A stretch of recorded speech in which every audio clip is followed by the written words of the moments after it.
Raise your hand if you're married. None of you are married. Raise your hand if you would like to be married to your baby's father. One.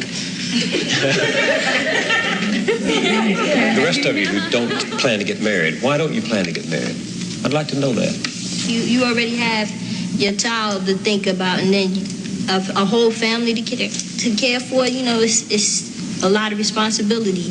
And then you don't want the commitments. I wouldn't want no man holding me down because I think I can make it as a single parent. But don't you think you might need help in raising that baby from a man? Not really. I didn't have a father. My father wasn't in the home, so, you know, it really, male figures are not substantially important in the family.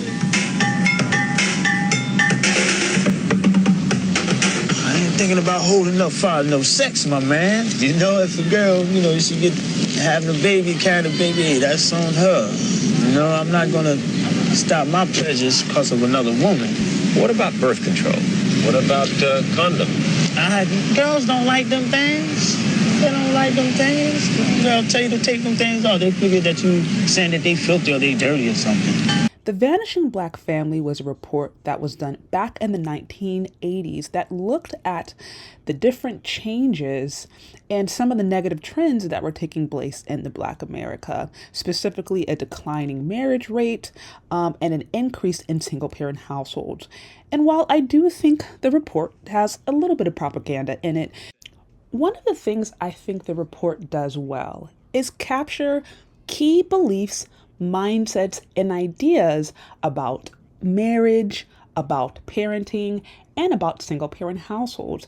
And it's those core beliefs that continue to shape Black America and essentially are impacting the decisions men and women are making today, such as this. So I'm noticing that more and more women are choosing abstinence and celibacy. And at this point, I definitely understand why.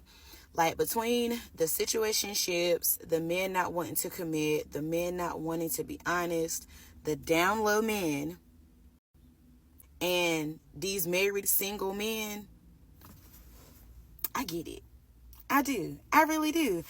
And I feel like I have really truly made the decision to work on myself and to be by myself while I'm in this transition period. Like, I feel like I'm in a weird transition period, but I've accepted it.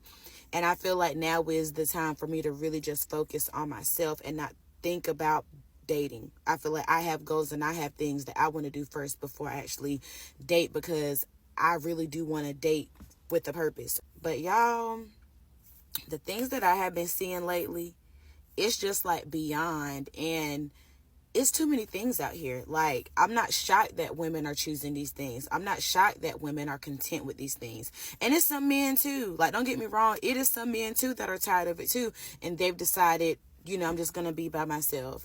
But the things that I have been seeing lately, y'all, like, if I'm being honest, like, I'm thoroughly disgusted. Like, people's feelings, they don't care about how they make people feel. It's really just, people are just out for themselves now. They don't care how they make people feel. They don't care about how they treat people. They only care about themselves. And this is like really sickening. So shout out to her for breaking things down. Basically, she explains it.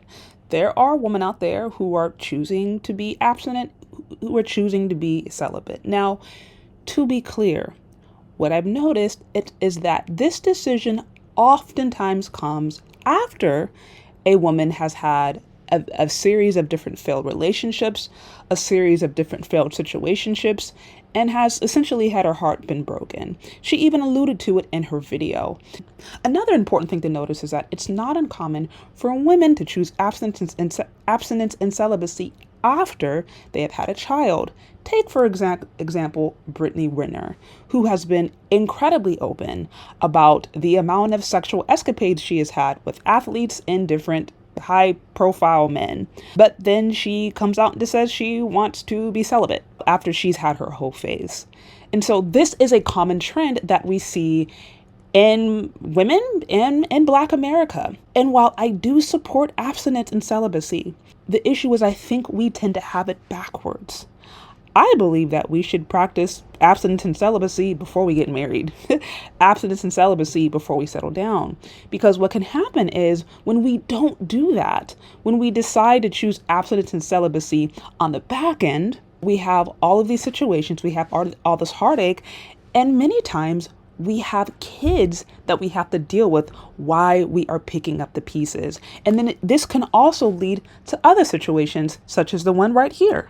A lot of you men that are the part-time fathers and the absent dads, the peekaboo fathers, a lot of y'all be requiring and asking too much of your child's mothering. Y'all don't even realize it.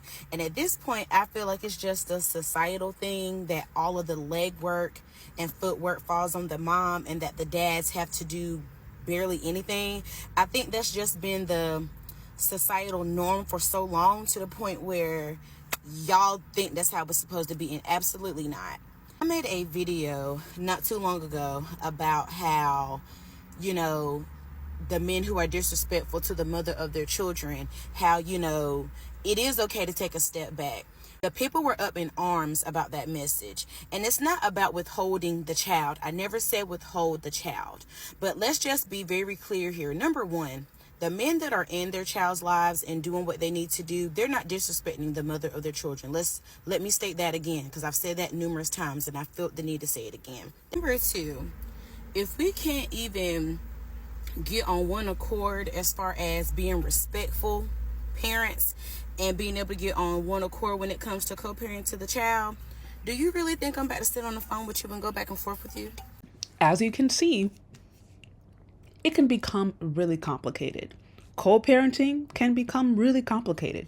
And yes, I get it. There are married couples who get married, have kids, and divorce, and they find themselves in these situations. Yes. But the reality is, this is not the majority situation for Black America. The majority of kids in Black America are born to single parent households. And the reason I wanted to show that clip to you from almost 40 years ago is because we have to understand that some of this is systemic. Some of this is generational. Some of this is a result of people who grew up generations after generations after generations of single parents, of maybe dads not being there, of people cohabitating, of folks sleeping around. And so they have no reference point for a stable family. All they know was a mom who was co-parenting and trying to navigate different baby daddies.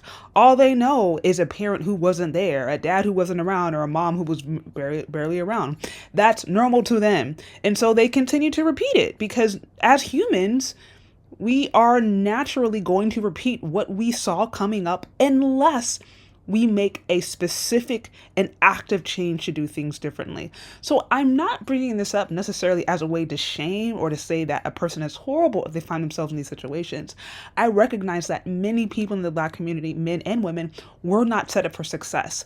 And some people who even did grow up in two-parent households didn't always have good and healthy relationship dynamics. And so my point is, although things might be normal or considered normal, that does not necessarily mean it is healthy and the most effective. For many women today, meeting a boyfriend, having sex, having kids, breaking up with that person, and then co-parenting is normal. But we know the results of that can be really jarring. Single parent households and kids who come from single parent households struggle. They struggle so much more. There is a higher rate of poverty. There's a higher rate of crime. There's oftentimes a higher rate of mental challenges. There are a lot of negative impacts associated with a single parent household. And so while it might be normal, that does not necessarily mean it is healthy. And this can be applied to really any area of our life. But the good news is, as humans, we are adaptable and we are changing. Many women, after they have their kids or after they have a series of broken events, decide that they want to do things differently. But the good news is you don't have to do that. There are women who early on can decide, hey, I don't want to go through all these different things. I want to choose abstinence and celibacy on the front end. This is what I talked about before. I'm so happy and so grateful that I chose abstinence and celibacy before I got married, because that means there's a whole bunch of different garbage I didn't have to deal with when I got married with my husband. And now I encourage women to do that, not just for their own, practical, physical well-being, but also for their own spiritual well-being. And so the great news is we actually can change. At any point, we can make a decision and say, hey, I want to do things differently. I want to learn things differently. And I always say the best way to change is always to go back to the way God intended and the way God created us. God did not intend for women to have all these different bodies going in and out of them, having all this different sperm going through in and out of them, having all these different babies from different men, and then leading to just complicated long-term co-parenting situations. That is not God's perfect intention. This is no shame to you if you find yourself there, right? Some people find themselves there and they do the best that they can. But my point is, at any point and at any time, a person, once they know better, they can do better. And although things might be generational, things can absolutely change. It just simply takes a desire and a willingness to do things differently, and then a return back to what the order that God established. That ultimately means that we're going to have the most fulfilling life. But that comes down to a person's personal choice. But as for me, I certainly recommend doing things God's way. And that is, marry before you carry if you can. And if you don't, and if you find yourself in a situation where it's too late, you know better, you do better, it's still possible to make decisions and to create healthier boundaries that are going to ensure that you and your kids moving forward have a better life and start to encourage generational blessings instead of generational trauma.